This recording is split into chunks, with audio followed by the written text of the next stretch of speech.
As nuclear talks enter their final stages, negotiators prepare to stay in Vienna beyond the self-imposed June 30th deadline, as there's still a lot of work to do.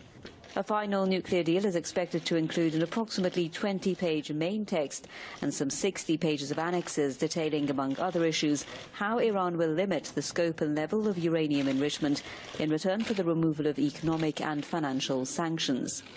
Based on the parameters worked out in April in the Swiss city of Lausanne, an agreement will lead to a new UN Security Council resolution currently under discussion that would effectively annul all the previous Security Council resolutions against Tehran. Differences reportedly concern the process and timing of sanctions removal and an international verification regime. There are a number of different areas where we still have major differences of interpretation in detailing what was agreed at Lausanne. And there's going to have to be some give and take if we're going to get this done over the next few days.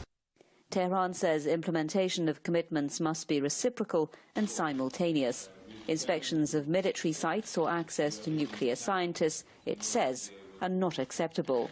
We have some hurdles that we need to pass, and we have said from the very beginning that if all sides have a serious understanding of the realities on the ground and the need to move forward based on what we have already agreed, without excessive demands and with political will, we can reach a conclusion, and I hope we can.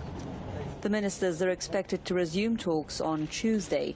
For the time being, EU Foreign Policy Chief Federica Mogherini said political directors will continue working on the final draft. Mogherini said long-term extension is not an option. The conditions, she said, exist for a good deal to be made in a matter of days and not more.